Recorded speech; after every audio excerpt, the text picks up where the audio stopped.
Please welcome to the stage Svenja Gudell, the chief economist of Zillow. Svenja leads the company's research division and studies housing trends across the country. Trish Millines Dziko is the co-founder and executive director of the Technology Access Foundation. The foundation is a nonprofit based in Seattle that equips students of color with the science, technology, engineering, and math skills they need to compete for the jobs of tomorrow. And finally, Daudon, the president and CEO of the Seattle Chamber of Commerce. And Ron will take to the stage again. All right, thank you.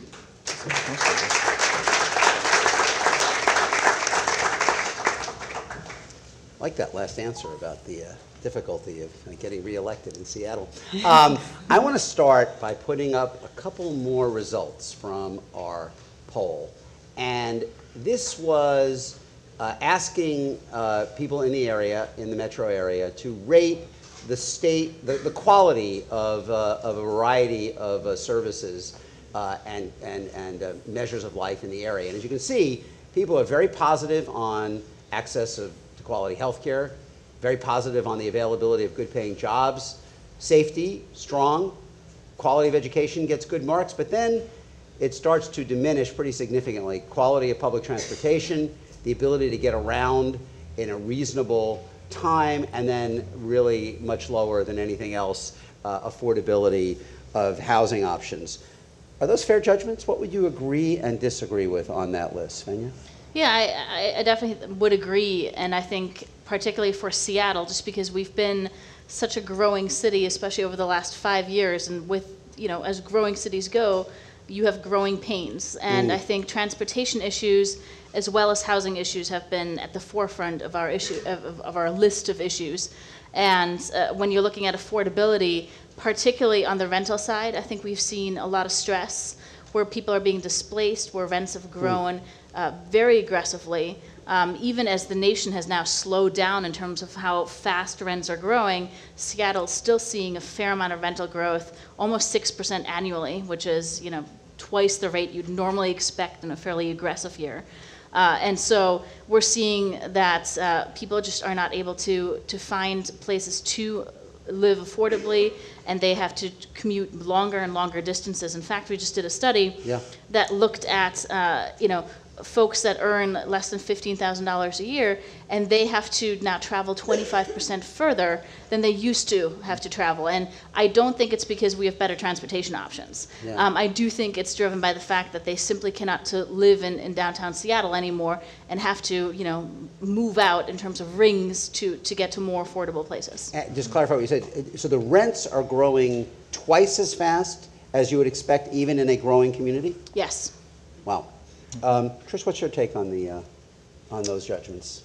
I tend to agree. Education is what I focus on. I would say that 63% might be a little high.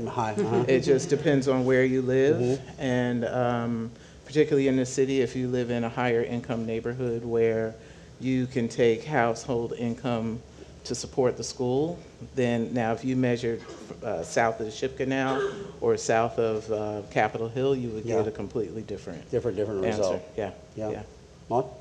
Totally agree with the assessment. I think right now, of course, with the growing pains we've got going on, fastest growing city in the United States, 1,000 new people a week, we're feeling the stress of transportation and housing in particular. So I think I would also add to that the growing disparity between those that are participating and those that are not, as you point out at the beginning of this. So I think those three things are really the things that we're challenged by. And I want to say we're also making progress on those three things. So, we're in a pain point now, but I actually think there's some good things that have happened over the past few years that are going to relieve some of this. Let's talk about that in a minute. Okay. And I want to talk about the gap in a minute, but I'm going to come back to Svenja and talk. Is this intrinsic now to the is the growing pain pressure something unique to Seattle, or is it in fact what we are seeing as economic opportunity is kind of concentrating into urban areas more? There are a lot of cities that are now pulling away from their regional economy, really driving the regional economy in a way that might not have been true 20 years ago or 30 years ago when Microsoft went to the suburbs to start. Is this kind of competition for space, and is it intrinsic to the way the economy is now developing? I think it is, and I think Seattle's not the only city that's certainly dealing with this, and I do believe that as we have one of the largest generations hitting the housing market, millennials, and they want to find housing, they have certain preferences. Many of them try to live in more urban areas, although in the end they end up in the suburbs anyway, simply because that's where a lot of the more affordable housing is located. We're also seeing many companies locating into urban centers. That's where we're seeing a lot of the growth. It's also part of how the recovery has shaped us, because we had suburban sprawl during the housing boom, and then as housing prices got much cheaper during the reset, during the housing bust, people were able to move back into the city centers and take advantage of cheaper prices, and now they're starting to be pushed back out again. So there was certainly a preference for lowering your commute times. After you had to do 2 hours, all of a sudden you could do half an hour. And as cities kind of adjust, the theme across the rest of the country is certainly, if you're a job center, if you're a fast-growing city, you are much more likely to have affordability issues, both on the mortgage side, so if you're trying to actually buy a home, or on the rental side.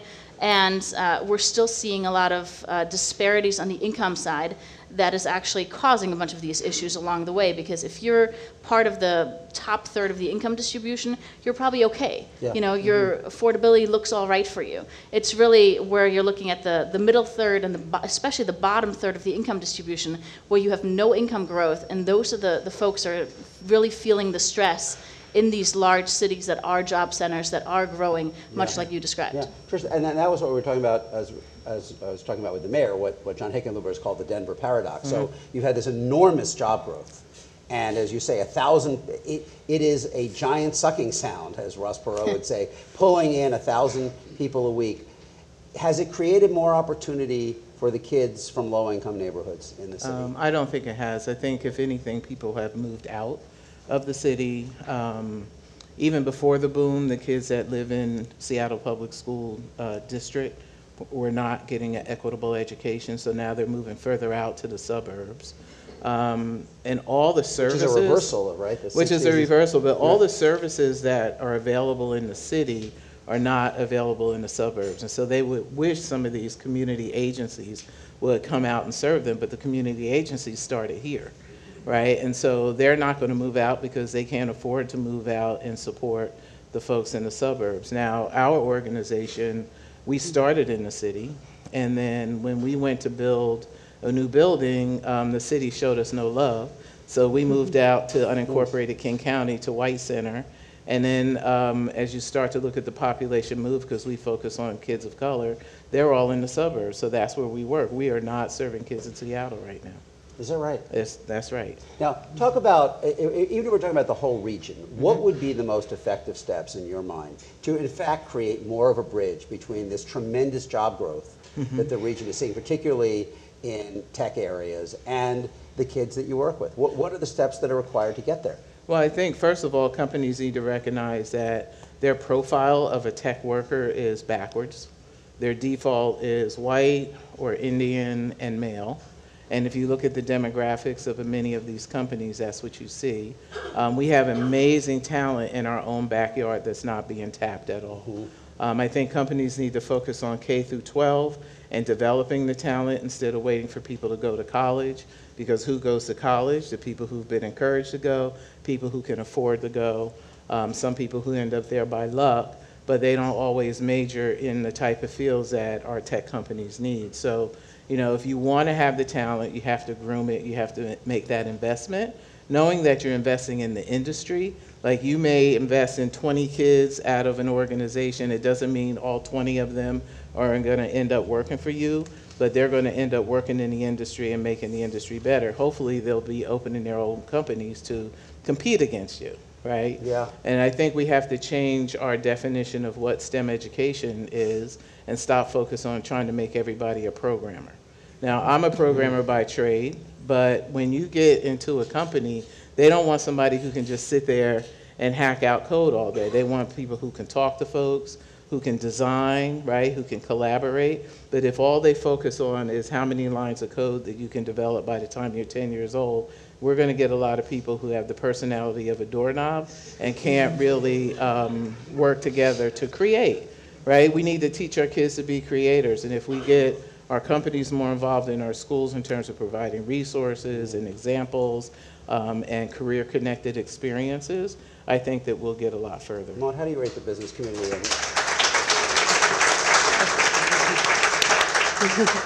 You know, how do you rate the business community in creating opportunity here? I mean, part of the, in a way, the Novocaine here is that it is so easy for them to attract people from everywhere, right? I mean, Well, they can bring in people from anywhere who want to be here and want to live here. Does that, but there are obviously other costs to not having that connection. Totally. I mean, I love what Trish just said. I think companies are actually, this is the number one concern of companies right now. I mean, set aside talent, affordability, everything else.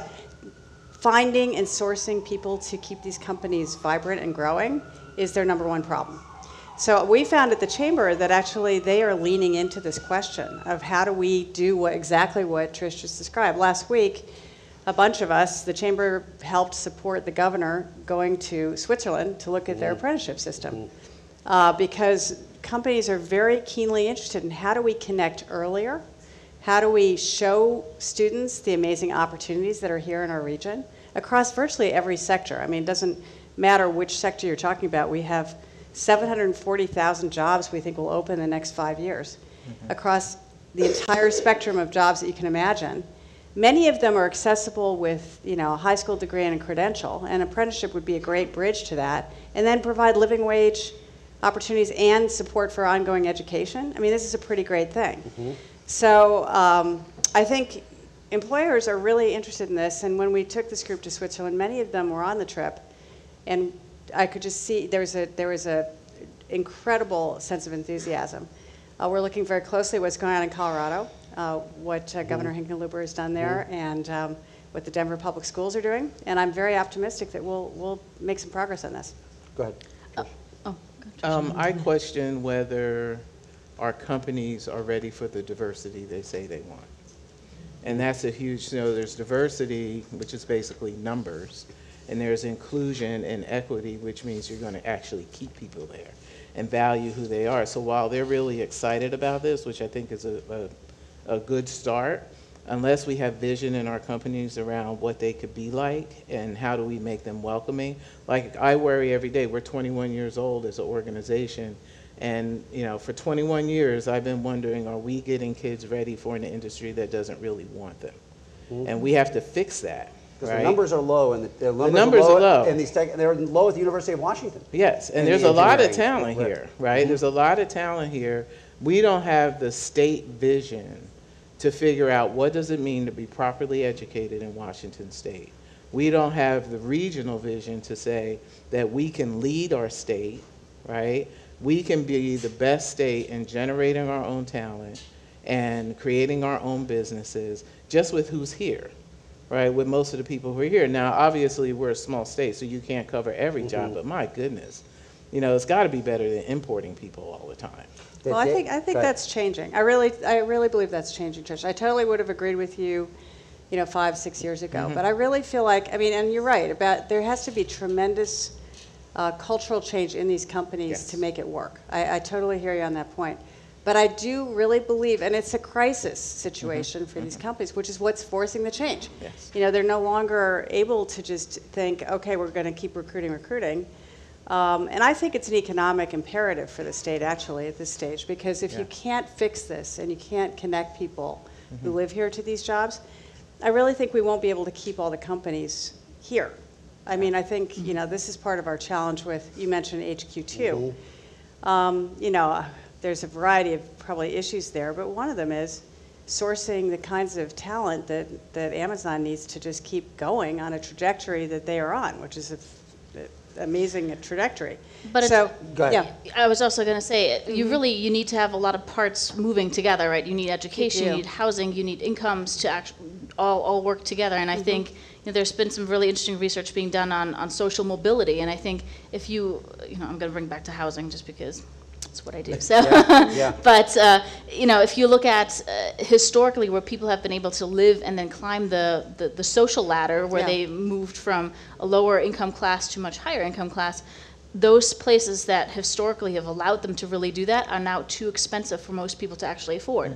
And Seattle's among those places, much of the West Coast, Boston, New York, and that's a real problem, right? And that's diversity too, when you're starting to think about enabling these people to actually move somewhere and then have access to great education, cultural opportunities, and then great jobs. What's driving the rent? Why are rents, why are housing values and rents growing so fast here? What is driving that? Is it a physical space limitation? What is it?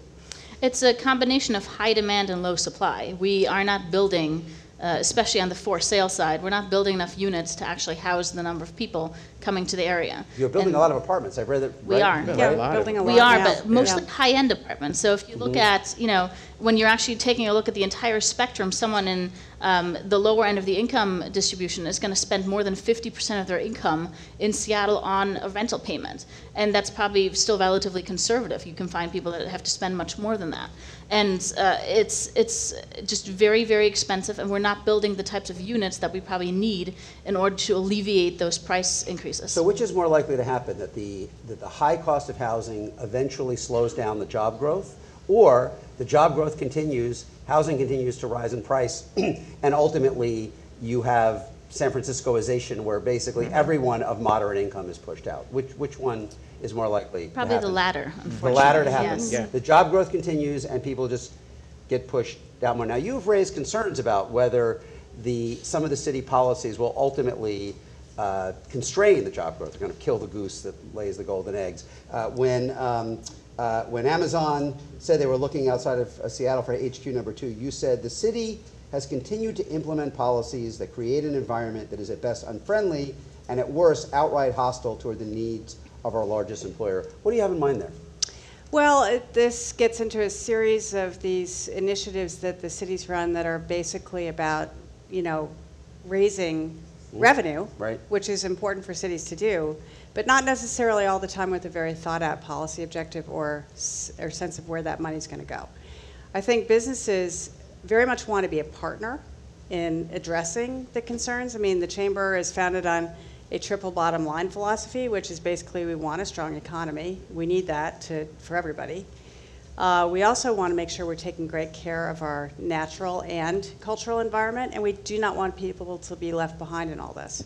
And if you pursue that in partnership with government, you're going to get farther faster, in our view, than if you are in an oppositional mode.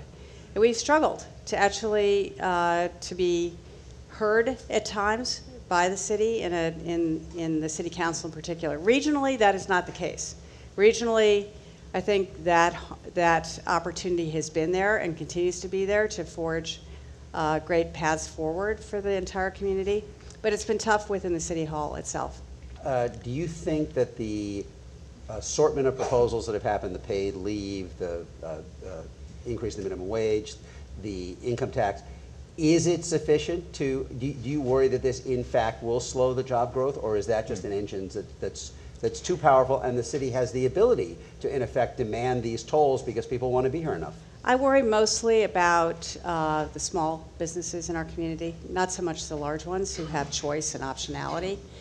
I think it's a lot of our smaller companies or smaller businesses that are Main Street businesses who define the culture of our city in many ways are getting pushed out as well. So they have the same rent challenges we just talked about, the same, and they also have been, there's many laws that have been passed that actually, now paid family leave, I would say, was an example of something that really was a partnership between business and government. And this originated, it was talked about here in the city, but it became a statewide issue.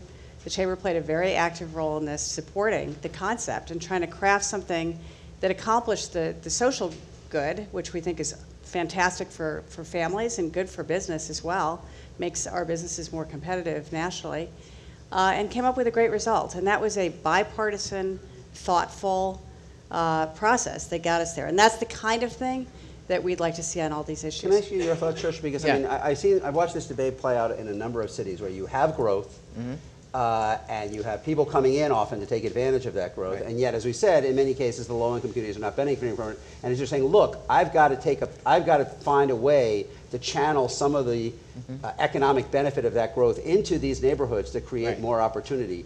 Do you have a different? What's your perspective on kind of the long-term revenue needs of Seattle as it goes through this transition? Right.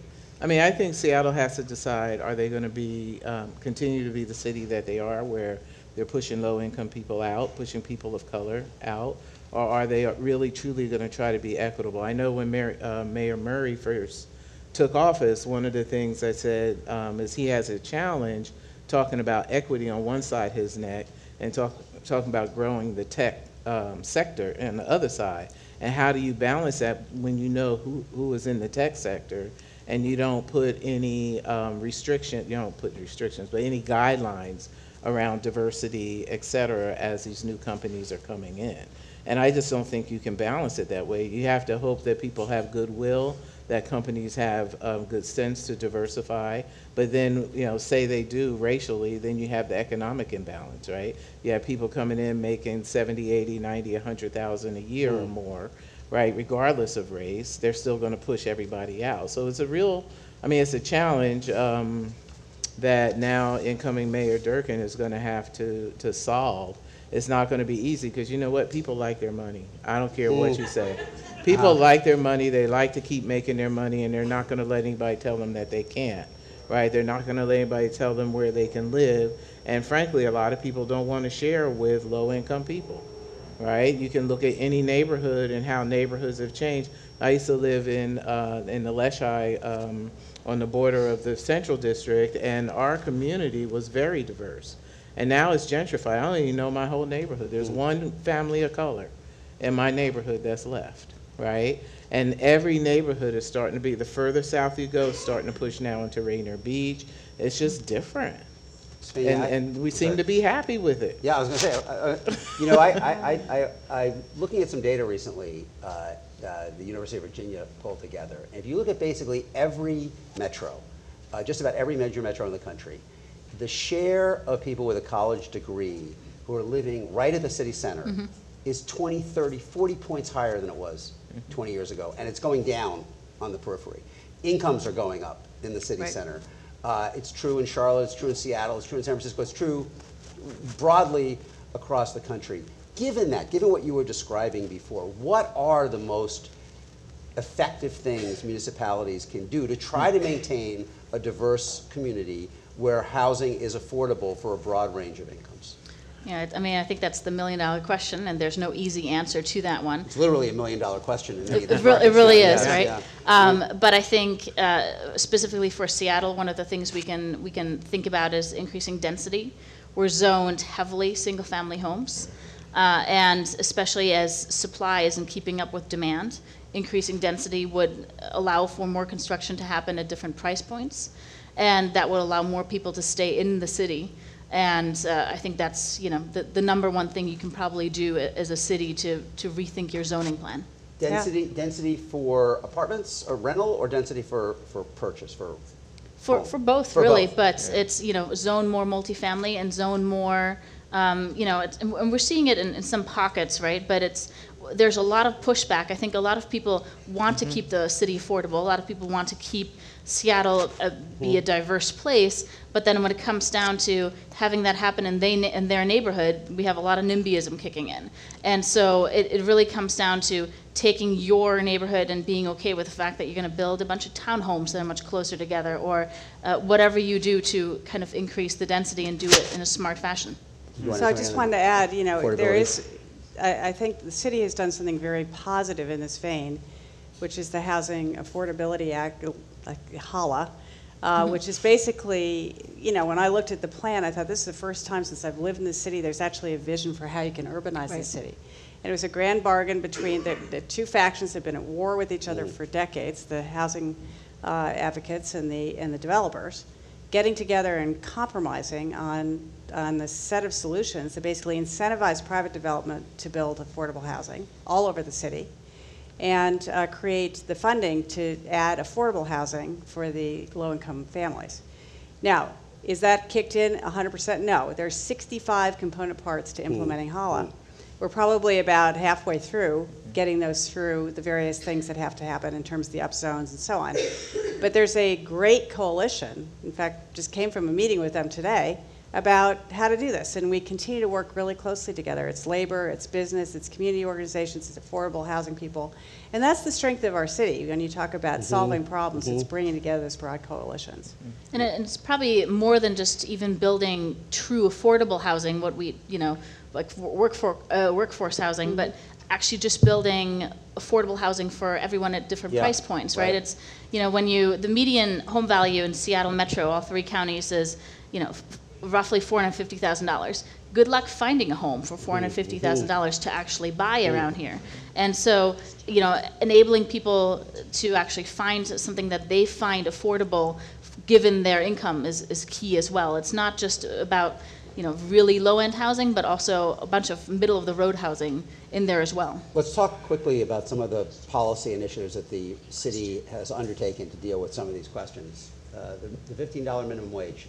We polled on it. 47% of people in the region said it had been positive, 34% negative. What's the grade you would give? Well, the chamber, was engaged in negotiating the minimum wage. We were very unusual that way. We decided, again, in a problem-solving mode, let's get engaged and see what we can do. I would say the jury's still out. I totally agree with our mayor on that point. I think there are some positives and some negatives. He mentioned both. I would only add to his list the concept of youth employment being a little bit of a negative. I think youth have probably seen less jobs as a result of this, and that's what the data from the UW said.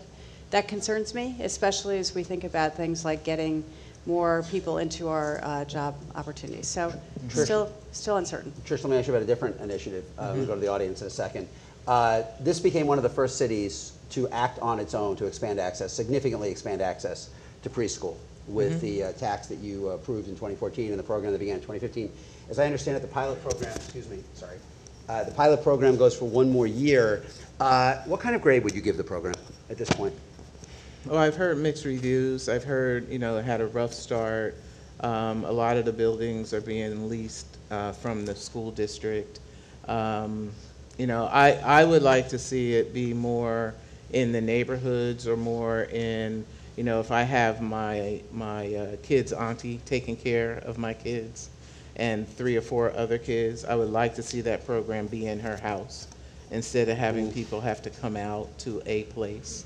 That was one of the conversations that went early on. I don't know if that's ever changed, but keeping people in their cultural space when they're really young really matters, right? And having kids go to a different place that doesn't match their culture is really rough because they're already, now they're going to end up, so preschool's going to be like that, their K through 12 is going to be like that, and they're never going to see who they are as people in the content, the curriculum, et cetera. So I hope that as it moves forward, it focuses more on taking pre-K where there are pre-K kids, right? And they're typically in some neighbor's home. Let's go to the audience. We have a question over here. Hi, my name is Jill Geary. I'm on the Seattle School Board. My question for the audience is, as I hear you talk about a lot of things that are preparing children for future careers and you're bringing in higher density housing, where in the city's vision is a city that is welcoming to children and families? Because what I'm feeling is that families across all income levels are pushing out because our city is just not family friendly. And I don't think upzoning and higher density housing is actually creating the kind of city that is friendly for children, and a city that's friendly for children is going to be a nice place for everybody to live. Oh, can I answer that? Svenja? Just real quick, when I first moved here in 1985, I didn't have any kids or anything. Seattle was the kids' place, and I remember that. And I remember Steve Poole on Como News. Every night he's talking about Seattle's the kids' place, Seattle's the kids' place, and all these parks that sprung up in every neighborhood, and it was really, and I'd say the last 10 years, you're right, that hasn't been necessarily true to that. It didn't have that kind of focus. Now, that doesn't mean that families don't feel welcome, I don't think, but it's changed. That vision, that marketing, that push, all the activities and all that seem to be pushed on the back burner. I would only say, I mean, we do have tremendous support for the parks in the city. In fact, we just put in place the Metropolitan Parks District. We have amazing community centers around the city. We are working hard on the waterfront park right now to try to create an open space and green space in the downtown core, which doesn't feel terribly family-friendly at this point in time. Seattle Center is looking at what they can do to embellish their grounds and make it a more vibrant place and add cultural activity. I mean, we are a densifying city, and I think as we do that, your point is well taken. We have to pay a lot of attention to making sure we're hospitable for everybody. But I would just point to some of those things as things that are really serious efforts to try to keep it a place to raise kids. School district being a very critical part of keeping families wanting to live in the urban core. So as these millennials age and get kids, I'm wondering if they're all going to stay here, and I think some of the things we've talked about trend-wise might start to reverse as they start to say, whoa, we got to get out of the urban center to be in a family-friendly or friendlier place. And I think, being family-friendly also means being able to supply safe and steady housing for your kids. And if you are no longer able to afford living where you currently are, that's a real big problem, right? And so, figuring out how to reduce youth homelessness, how to reduce the kind of issues that go along when you no longer know if I can afford to actually rent this place next month because my landlord might raise the rent on me. Those are all issues that really go to the heart of figuring out is a city a good place for kids to grow up, in my mind.